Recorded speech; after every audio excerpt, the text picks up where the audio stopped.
They're treating my Twitter account with more scrutiny and censorship than the Prime Minister of Iran, than Hamas. Even now, as I seek help to end my life. Registering as an independent and showing up to work with the title of independent is a reflection of who I've always been. A lot going on, but what else is new? In today's crazy media cycle, the Twitter files released installation number 2, where apparently, yes, they were blacklisting people.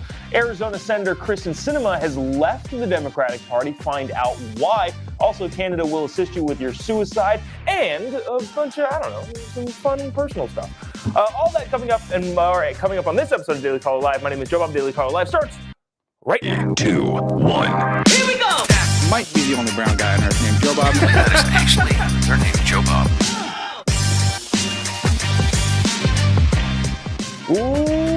Live from the dingy bunker, completely cut off from the outside world, except for you fine folks. My name is Jobob. This is Daily Caller Live. Thanks so much for tuning in on today. It is December 9th, the year of our Lord, 2022. A lot of fun stuff happening over the day yesterday, as the media cycle is just crazy. The news cycle is crazy. I complain about this a lot, or at least talk about it a lot.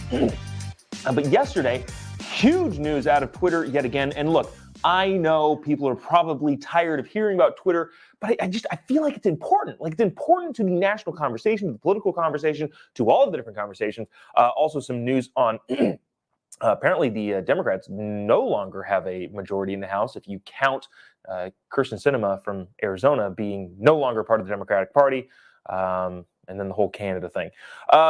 Let's get to this straight away. Twitter released the second edition, the second installation of the Twitter files.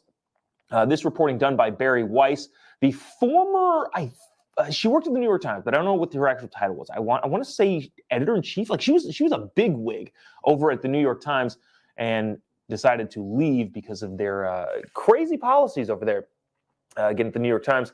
And kind of just being a super woke newsroom, according to her. But she was the one that headed up this new Twitter files release dump thing. And what we learned yesterday was fascinating. Excuse me, I got to clear my throat quite a bit. Sorry to subject you to that.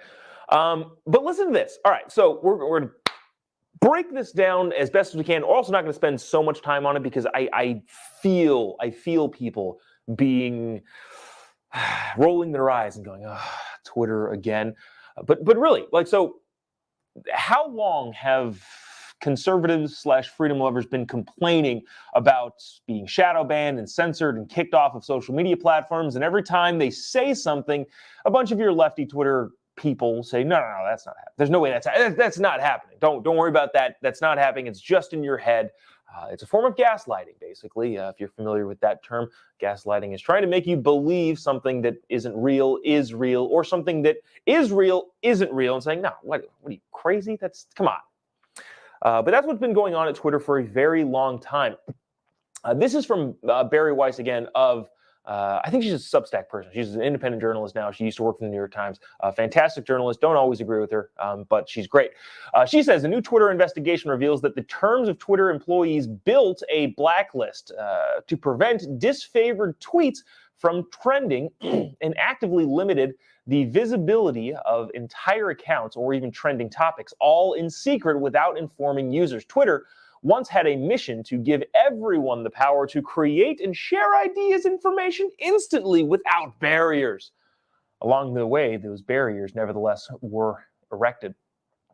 Take, for example, Stanford's Dr. J. I can never pronounce this guy's name. He's been in the news quite a bit, especially re-COVID. Bhattacharya? I'm sorry, Dr. B. Dr. J.B., who argued that COVID lockdowns would harm children, which no doubt they did. Twitter secretly placed him on the Trends blacklist, which prevented his tweets from trending. Or consider popular right-wing talk show host Dan Bongino. I'm reading from Barry Weiss's actual reporting. Dan Bongino, who at one point was slapped with a search blacklist, so people wouldn't be able to search blacklist. Twitter also set the account of conservative activist Charlie Kirk to do not amplify.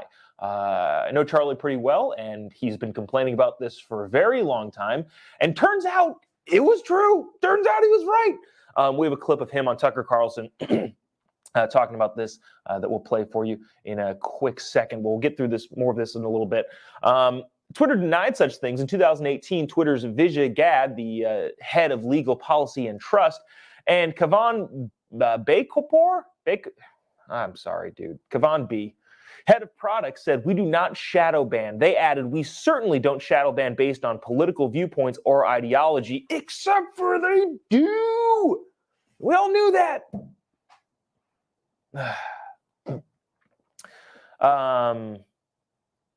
Twitter executives and employees called visibility filtering, or VF.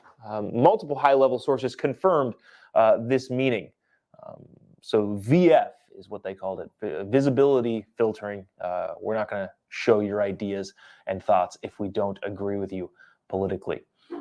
Think about visibility filtering as being a way to suppress the people to see different levels of which is a very powerful tool. I'm going to try to stop reading off the screen in front of me and read on the screen here because the words are too small. It used VF, the visibility filter, to block searches of individual users, to limit the scope of particular tweets' discoverability, and to block and select posts from even appearing on the trending page, and inclusion in hashtag searches.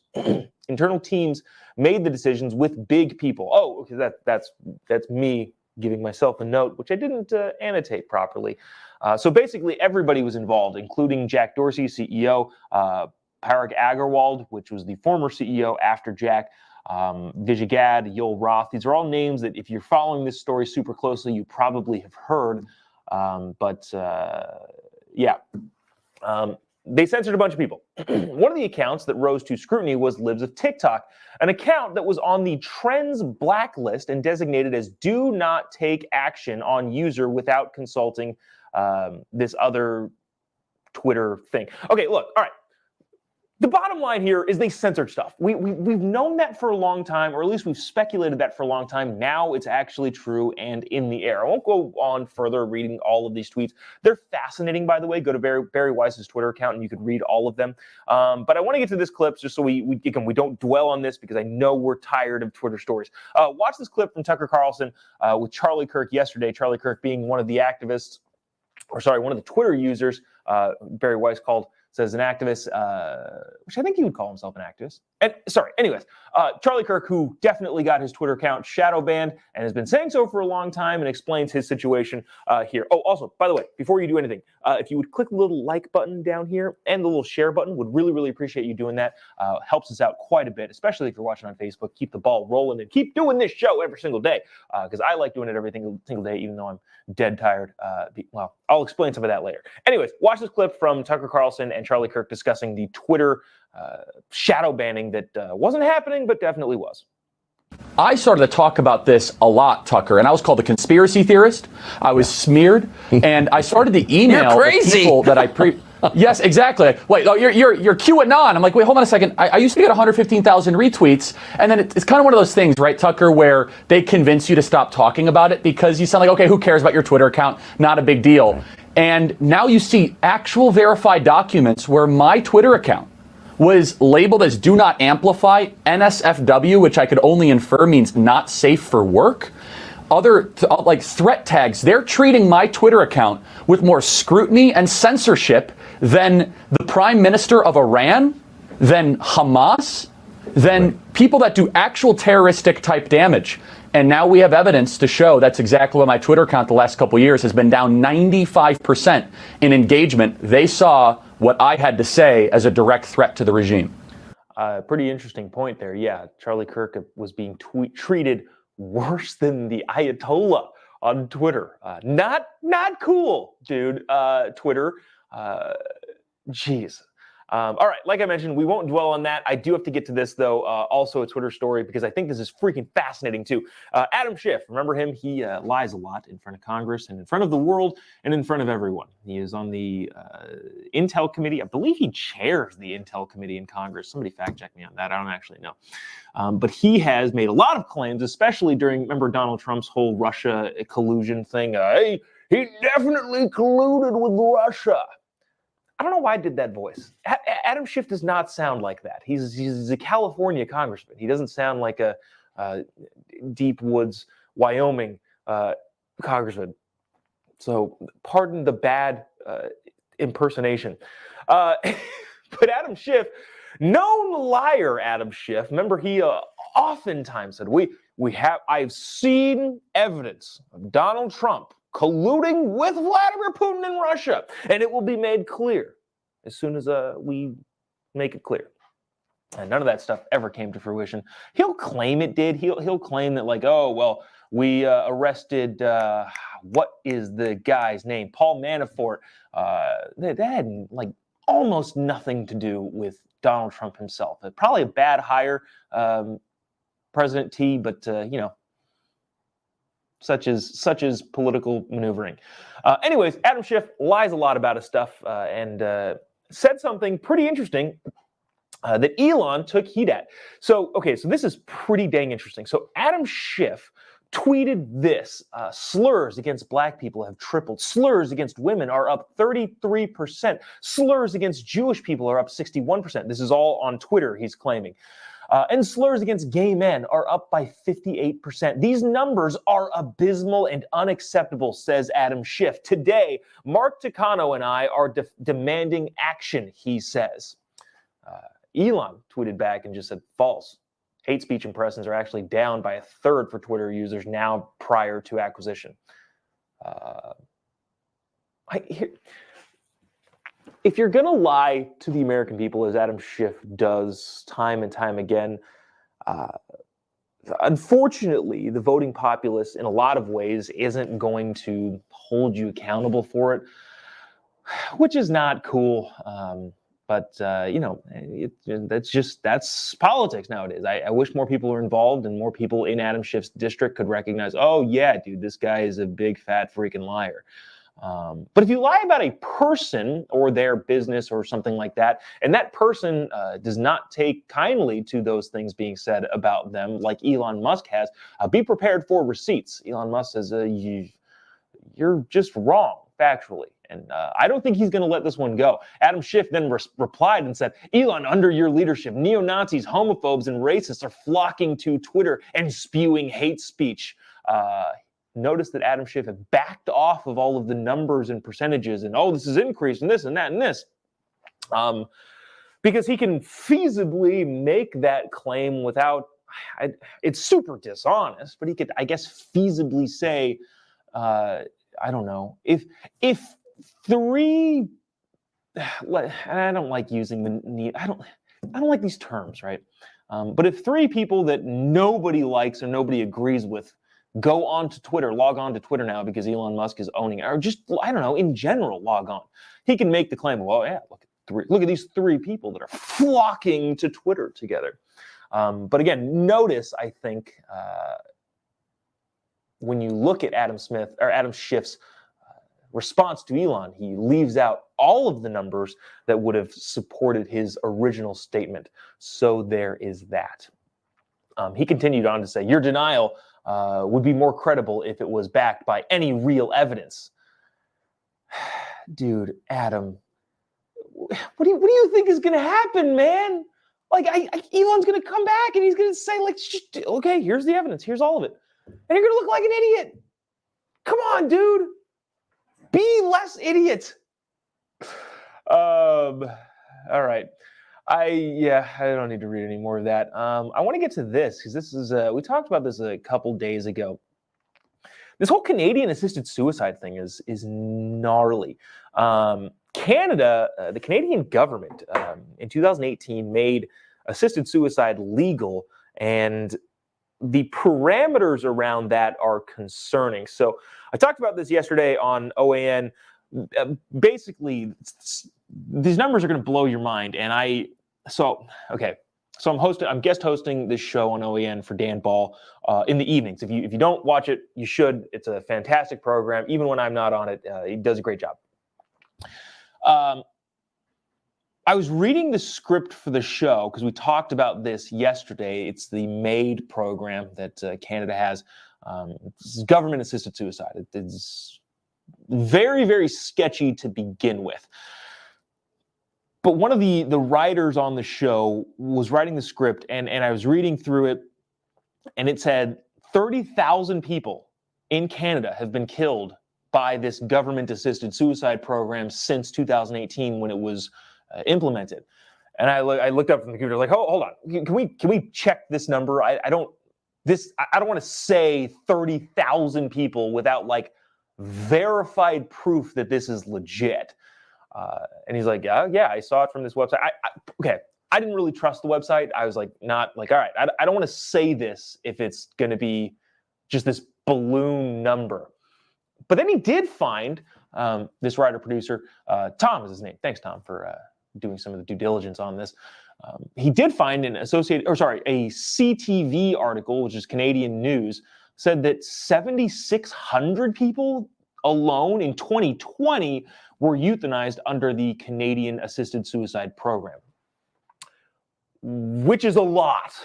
This is a lot of people. And if you're extrapolating those numbers and kind of using them as a base point, I don't know if there was more in 2020 because of COVID, all that sort of stuff, but that 30,000 number seems accurate. I wasn't able to verify independently that 30,000 number, but if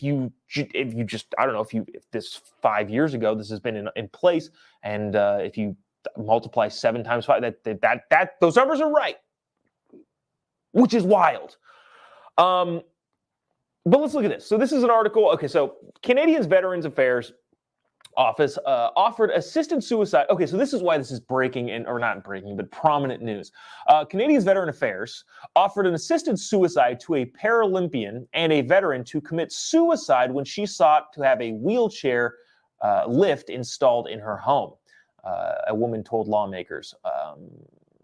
This woman, I'm not going to use her name because I don't know if people are. It's in this article, but you can find it. A 52-year-old retired corporal who competed in the 2016 Paralympics in Rio de Janeiro testified to lawyers that the VA had offered her in writing to provide her with a medically assisted suicide kit. And the case officer remains unnamed, but reportedly made similar offers to 3 veterans last week. She said she wanted a wheelchair lift in her house, and the guy said, well, would you like to kill yourself instead? Is that a better option for you? I'm not kidding.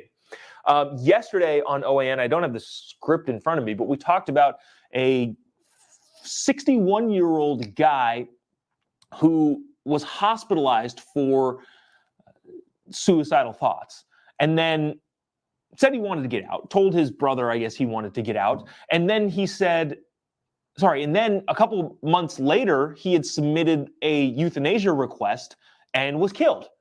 And the only medical reason that he listed on that euthanasia request form was not terminal cancer, was not him being in a vegetative state. It was hearing loss. This is in the AP. This is the Associated Press reported on this. Said that this guy asked for the government to kill him because he had hearing loss.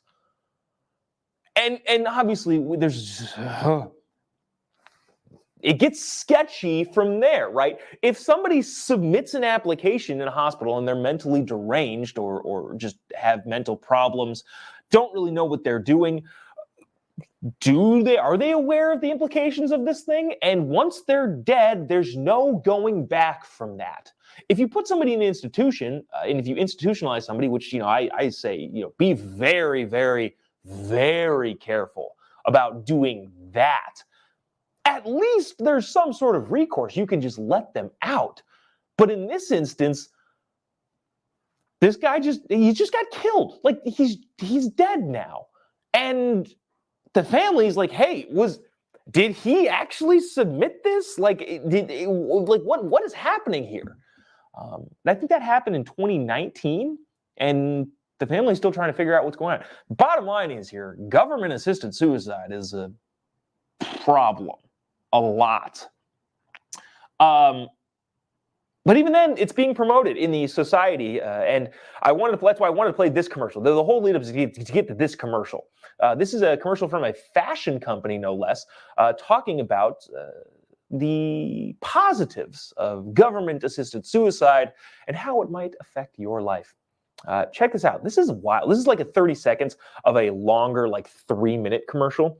But I don't know. Check it out regardless, and we'll discuss on the other side. Also, if you haven't already, I would appreciate you clicking the little like button down here and the little share button. Really, really appreciate you doing that. Helps us out quite a bit. Keep rolling on every single day on Daily Caller Live. Also, this could be like a you're confused. The confused button is right here too. Watch this clip and be in amazement that this is a real thing. Last breaths are sacred. When I imagine my final days, I see bubbles. I see the ocean. I see music. Even now, as I seek help to end my life, there is still so much beauty. You just have to be brave enough to see it. All is beauty. Yeah, big fat no on that one. What a weird time to be alive, looking at this sort of stuff and having to take it seriously and talk about it in serious terms. Not that we'd ever joke about this sort of thing, but in terms of like, this is actually happening. This is not like a theoretical, what if the government didn't know? It's happening in Canada. And whoa. Anyways, moving on to a drastic shift in tone. Kyrsten Sinema, senator from Arizona. You heard her act. Kyrsten Sinema has been a Democrat her entire Senate career. I think she was a congresswoman and then was a senator. This is one of those things where like she does something that I like or freedom lovers like, and you say, well, at the beginning, I always thought Kyrsten Sinema was this, that, and the other. I was always aware of this. But at the risk of sounding like one of those people, I think I have. I think I've been very, complimentary of Kyrsten Sinema, the senator from Arizona. Even though she's a registered Democrat, she and Joe Manchin have stopped a lot of spending that we didn't need to spend on stuff we don't need. And I appreciate that as a fiscal hawk, I guess. But she has officially decided to leave the Democratic Party. That's pretty much the entire story. It is kind of fascinating because Democrats supposedly were going to have a 51-49 advantage in the House of or in the Senate. I believe she's running. She's coming up on her term. It's either next cycle or in 2 cycles.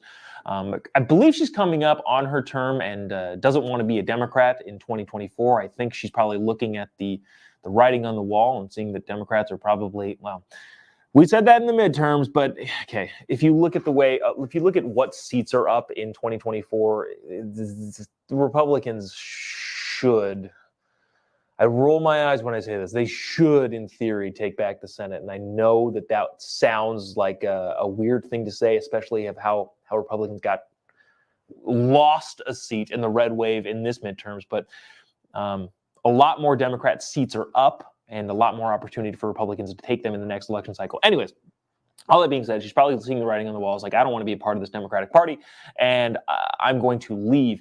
That would then narrow the margin even further for Democrats voting strictly on party lines to 50-49 with one independent, Kyrsten Sinema. Actually, I think Bernie Sanders is technically, I don't know. The bottom line is, I think she's giving leeway for Joe Manchin to effectively say, effectively be the tying vote. If Democrats have a 2-to-1 seat, if they have 2 people more than the Republicans, now Republicans need to get 2 people onto their side if they want to stop something from going forward. Now that Kyrsten Sinema is a independent, it remains to be seen about if they're going to need 2 people versus 1. I know that's kind of like insider baseball politics, but it's fascinating to me. Anyways, we'll listen to this short clip, and then we won't dwell on this. Well, listen to this. This is Kirsten Sinema in a video. She put it on Twitter talking about why she's leaving. A lot of it makes a lot of sense. She seems very reasonable. We make decisions about what's best for ourselves, our family, and our community. And so we don't spend a lot of time thinking about, is this a Republican idea or is this a Democratic idea? Is this liberal or is this conservative? That's not how Arizonans think. What we think about is what's right for my family, what's right for my community, what's right for my future. And that's what I've done. Registering as an independent and showing up to work with the title of independent is a reflection of who I've always been. And it's a reflection of who Arizona is. It's a reflection of the folks that I talk to at the grocery store, hear from at the park. It's who we are as a people. We don't line up to do what we're told. That's that. So yeah, it's kind of interesting. She was Kirsten Sinema has left the Democratic Party, probably self-serving, but at the same time, not mad about it. Anyways, moving on to this. Okay, so here's a little bit of just some gratitude reporting. When I started doing this stuff, I started making random videos. I've been in politics for a long time. I started making random videos in my garage talking about different issues, and you don't have any real expectations when you do that sort of thing. Thankfully, I was able to snag a shorter scripted show over at the Daily Caller, which thanks so much to all the people at the Daily Caller for trusting me to do anything on their platform. And anything of that nature, huge for me personally. And then about, a little over almost a year and a half ago, they allowed me to do this Daily Caller live show, which we've been doing for almost 300 episodes, if you can believe that. From there, also, in addition, signed on to be a Turning Point contributor, which you probably know that already. And then have just been, this whole ride to me has been fascinating. And I could not be more appreciative of all of you who watch and follow and listen and chat back and forth with me, whether it's Instagram, Facebook, Twitter, all of that sort of stuff. I really, really, really, really appreciate it. A couple milestones happened this week. I'm sure you've been aware, if you've been watching the entire time, which first of all, thank you for doing so. I'm sure you've been aware. I was asked to fill in on OAN, which is a news network that I like. When you start making videos in your garage about, just politics stuff, you don't expect to be asked in a year and a half to be asked to host a cable news show or guest host or fill in. Dan Ball over at OAN, who hosts Real America, was gracious enough and kind enough to offer me a slot when he's out and away doing, taking care of some medical stuff, trusted me with the reins to his show. And I literally could not be more appreciative of that opportunity. So thanks, Dan. He'll be back Monday, by the way, if you're a Dan Ball fan. But I don't know. This is just a wild ride. So that happened this week. I'm on day 4 of hosting that show. This will be my last day hosting, guest hosting Dan Ball's show before he comes back. And then coincidentally, last night was asked by Fox News to go on their Fox at Night show, effectively making my Fox debut. All of this stuff is happening so fast. I can't express how appreciative I am of all of you who are watching this, all of you in the comment section that keep going back and forth. I could not have imagined a year and a half ago that, one, I would be even doing this, and 2, that, would be guest hosting a cable news show, going on Fox News, doing all the things that I get to do with Turning Point and Charlie Kirk and that whole crew over there. It is unbelievable. I have this little clip here that I'm going to play. This is probably a different side of me than you've probably seen or that we've probably engaged with. This is just, I don't know, for fun. The news lead-in that we had last night, the promo yesterday. Check this out. This is, I don't know, this is what I've been up to the rest of the week. Again, this is Probably not my cup of tea. This right here, what we're doing, is probably more my thing. But I know I got to try on the suit and tie and do the whole cable news thing. Check this out. Tonight on Real America, with a wave of crimes crashing in Los Angeles, woke DA George Gascon is telling prosecutors to not charge illegal immigrants because they might be deported. Larry Elder joins us to discuss. Plus, the new defense bill is set to remove the COVID-19 vaccination mandates for all service members, and a new bombshell video exposing a Chicago school's use of a drag queen in education you won't want to miss. We'll see you at 8 p.m. Eastern, 5 p.m. Pacific. So that's, I don't know. That's crazy to me. Again, like, super appreciative. Thanks, Dad. Thanks to the entire OAN team over there. Peyton, Vince, Tom. Going in today too is just like, it's wild. Blows my mind. I can't thank those guys enough, or you people again for watching and giving that. And then lastly, I talked. Oh, there's me again. I talked about this, but here's a photo yesterday of in the studio in LA with Trace Gallagher, like legendary reporter Trace Gallagher at the Fox at Night. And I don't know, I'm just showing you this to express as much gratitude as I can. This is wild to me. So anyways, thank you so much for doing that. And also, just random Tate bet. It's my birthday tomorrow, and so I'm going to be 32. I'm entering my early 30s. So appreciate you all sticking with me on this roller coaster that is this commentary, news, political, whatever it is, life. And thanks for sticking around and tuning in. We'll be back Monday, same time, same place. All of the news of the day. If you haven't already, would appreciate a follow on any of your social media platforms. Just type in JOBOB. I'm hoping to get. Elon said they're going to be purging a bunch of Twitter accounts, and somebody has had the @Jobob on Twitter, and I really, really want to get that. So I'm pushing for that. Hopefully he deletes that account, because it's an inactive account that nobody's used for like 12 years. Anyways, just type in JOBOB, you'll be able to find me pretty much anywhere. But anyways, that'll do it. That being said, have a great weekend. Have a safe weekend. We'll see you back here Monday, same time, same place. God bless America.